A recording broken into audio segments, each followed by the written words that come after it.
Hi, this is Andrew Egger with the Bulwark, here with Morning Shot's co-author Bill Kristol. They're finally doing it, folks. They've been signaling for a long time that we're just pro-Russia now in the Russia-Ukraine conflict, Russia's invasion of Ukraine, and the White House is ready to put it on paper, make it official, rolling out a quote-unquote peace proposal that would essentially codify most of what Russia has hoped to get out of this conflict for at least the past year.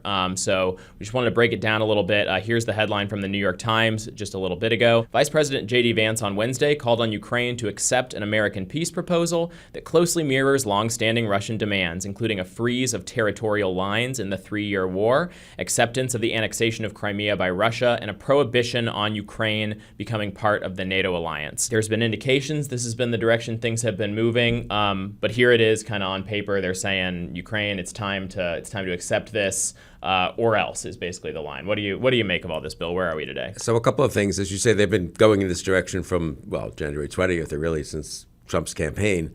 So this is, in a way, simply the next step. Maybe it's a decisive step. I think, though the others were pretty decisive before this.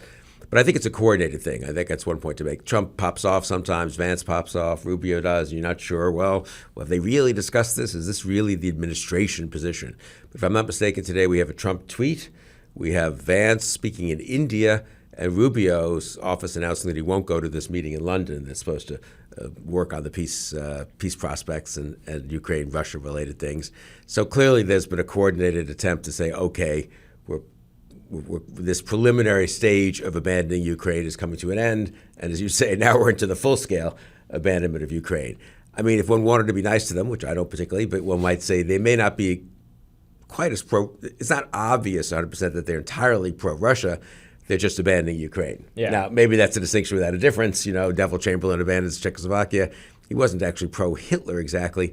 In the case of Trump, there's a lot more reason to think that he's actually pro-Putin. Mm-hmm. But on paper, at least, it's more of an abandonment, I would say, than anything else. Yeah, and when it comes to Zelensky and his people, it's a little bit of a distinction without a difference, right? I mean, the functional reality is that what we're doing is we're green-lighting Russia to push them around to whatever extent, unless they're willing to accept this very pro-Russia proposal. I mean, that's been the most striking thing about this moment is they are the ones who are now saying it's now or never. You take this deal, or we're walking away from this process entirely, and you guys figure it out.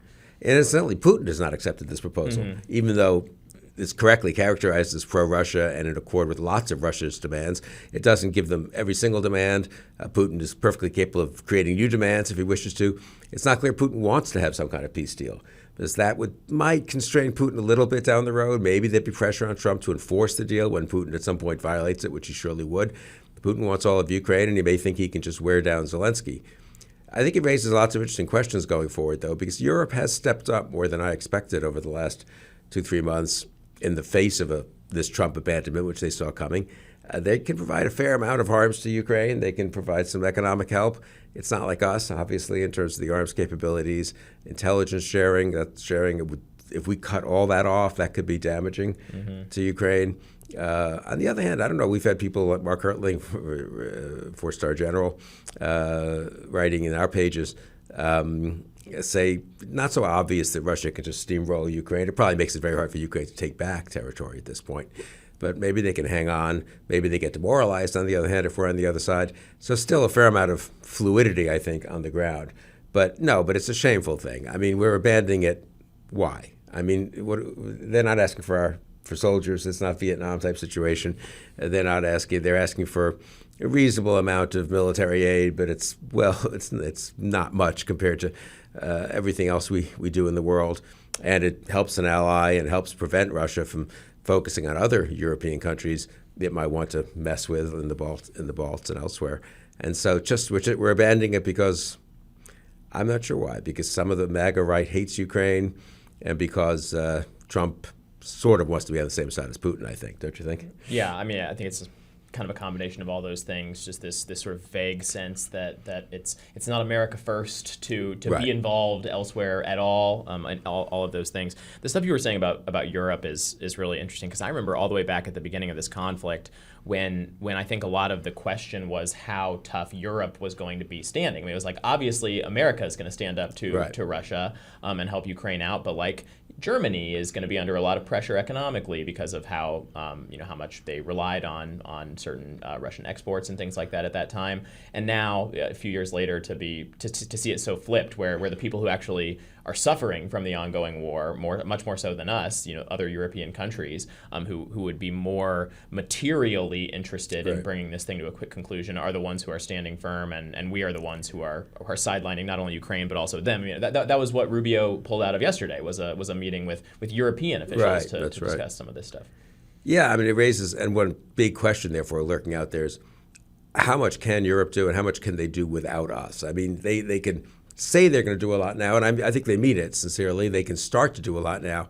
18 months from now, if we've checked out and in effect are on Russia's side, and they're being asked to send more aid, and they still have an energy cutoff with Russia, and they're paying maybe higher prices for natural gas because they're deprived of Russian gas and so forth, does the pressure domestically come back in some of these countries? What are we doing here? The U.S. has abandoned them. We can't just do this ourselves. Or maybe the opposite. Maybe they say, you know what? The U.S. is abandoning not just Ukraine, but us, but Europe. That was certainly the message of Vance and Hegseth 2 months ago in Munich. And so we need to really step up as a kind of alliance at times without the U.S. And that would be a huge change, obviously, in the world, kind of the global international order. But this is just part of that change. So Ukraine is a huge issue, but it's also part of this even bigger issue of the U.S. and the West, the U.S. and Europe. I mean, one thing I do wonder about, and we've discussed this at other times too, is Republicans on the Hill. There are plenty of issues where you and I think that they should stand up against Trump and defend the rule of law and defend humane immigration policies and a million other things. Yes. Yeah, yeah, exactly. But on a lot of those, they should do it. But Ukraine is a kind of unusual one where they have a very explicit recent record of half of them voting for aid for Ukraine, even when MAGA was against it and when Trump was against it last year, including the Speaker of the House, Mike Johnson, chairs of all the relevant committees, I think. Are they going to simply roll over for this? I think they've rolled over for an awful lot where it's been a little ambiguous what their previous position was, or where you could say Trump had a mandate for this. I think that's much harder to say in this case. Less than a year ago, I can't remember when that vote was now, I guess maybe just about a year ago, they voted for aid for Ukraine, half the Republicans on the Hill and all the Democrats. I do wonder whether this Ukraine becomes an issue that Republicans are a little more willing and emboldened to step forward on against Trump, just because they're they care about it, to be fair, some of them. Many of them have been there, and B, they are on record so repeatedly for it. Now, that didn't stop Rubio and Elise Stefanik and a lot of other people from flipping when there was the prospect, Mike Waltz too, when there was the prospect of getting into Trump's cabinet. And so I don't want to overstate this, but I think it'll be interesting to see what the Hill reaction to today's developments is. Yeah. Well, I got to say, I do admire your kind of hope springs eternal. I'm a little bit joking, but honestly, I think there's such a sense, just kind of broadly, that Republicans have just completely tied themselves around Donald Trump's finger, and they're going to do what he says without, he says jump, they say how high, that sort of thing. And functionally, that's true about a lot of stuff, right? But the narrative of it almost lets them off the hook a little bit. I mean, I feel like Hill Republicans are not getting kind of held over the coals in the same way they frequently were in the first term, just because of this kind of mass assumption of why would you even ask? Because of course they're just going to go along with Trump, and it makes it easier for them perversely to do that when people just have the expectation they're going to every time.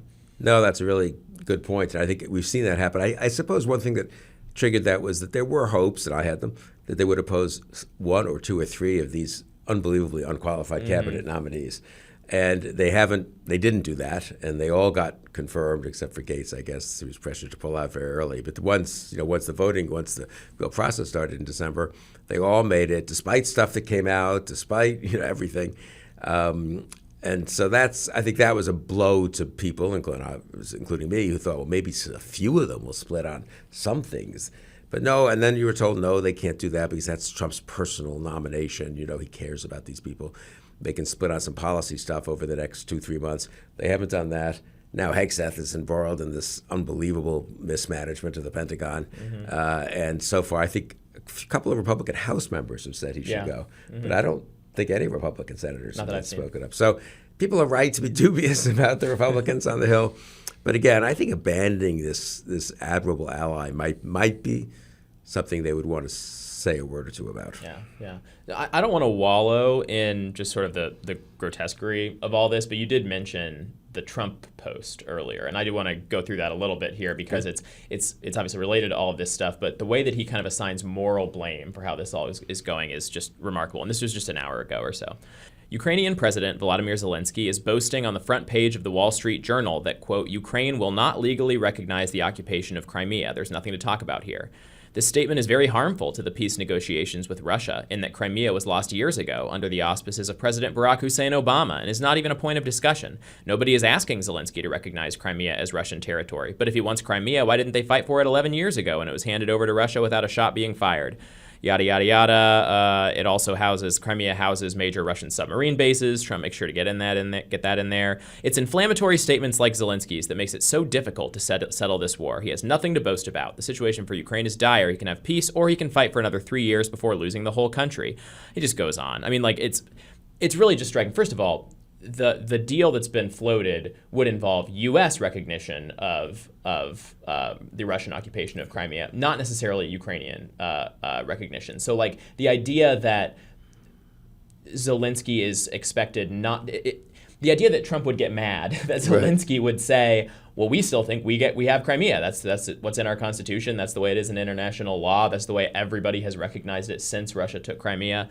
The fact that Trump would not only kind of come down on Zelensky for saying that, but essentially say, because Zelensky's saying stuff like that, it's Zelensky's fault that this peace process that the U.S. is directing is going the way it's going. He's really kind of kicking him while he's down with all this. And I do wonder whether that is what we'll end up kind of seeing from the Hill and from Republicans, is like the same sort of thing that we saw after Zelensky came to the Oval Office, where it was not, I can't believe that the president would treat this guy this way. It was, I can't believe Zelensky would not like go out of his way to flatter Trump and make Trump not want to come down on him in this way, and really just kind of blame the victim of this whole situation for the way it's going down.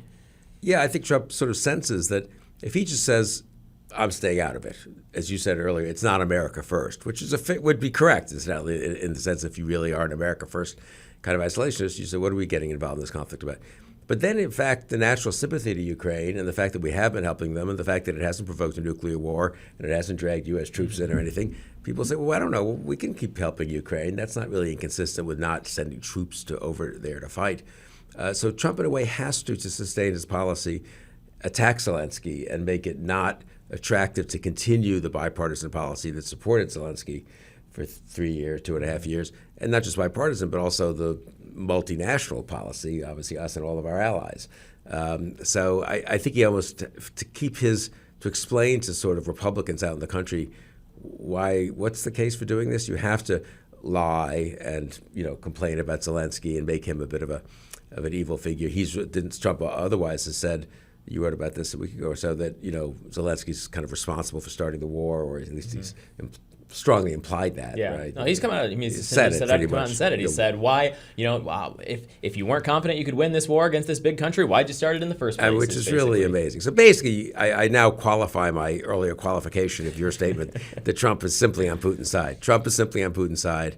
It's a bad day because that has become clearer and clearer, and we're getting closer to the moment where there's no pretense. Well, there is no pretense about it, but also where others are going to have to decide what to do. And obviously, Trump is not going to want further aid for Ukraine, which means the Republicans on the Hill, to get back to what I was saying about them, it's harder for them. They don't just have to, go somewhat against Trump. They have to really go full out against him. Trump will say, I don't want this aid in the appropriations bill or whatever, or in the CR or omnibus or something on September 30th, and they'll say, no, we want to put it in, and don't veto. You're not going to veto the whole spending bill over this, are you? Or reconciliation or something like that. Mm-hmm. So, I mean, that would be courageous if a few Republicans joined with Democrats to push for that. We'll see if that happens. Yeah. Well, it's obviously something that we will continue to follow. A bit of a bleak note to end on, but a bit of a perhaps tiny silver lining, hopeful note to end on after that. We'll leave it there. Thank you all for watching. Hope you subscribe to the channel, share us around. You can go to thebulwark.com to get Morning Shots, the free newsletter that Bill and I write. Thanks, and we'll see you next time. Hey, YouTube fam, if you want to support The Bulwark, the best way to do it is by becoming a YouTube Bulwark Plus member. The Bulwark is truly independent. We have no corporate overlords. We're not settling any dumb lawsuits with Trump. By joining, you help support our work, and you can get a bunch of perks right here on this platform. Ad-free content, bonus videos, live streams, and some emojis of me, which I guess some people want. So come join, come hang out, become a Bulwark YouTube Plus member, and I'll be seeing you in the comments. So behave.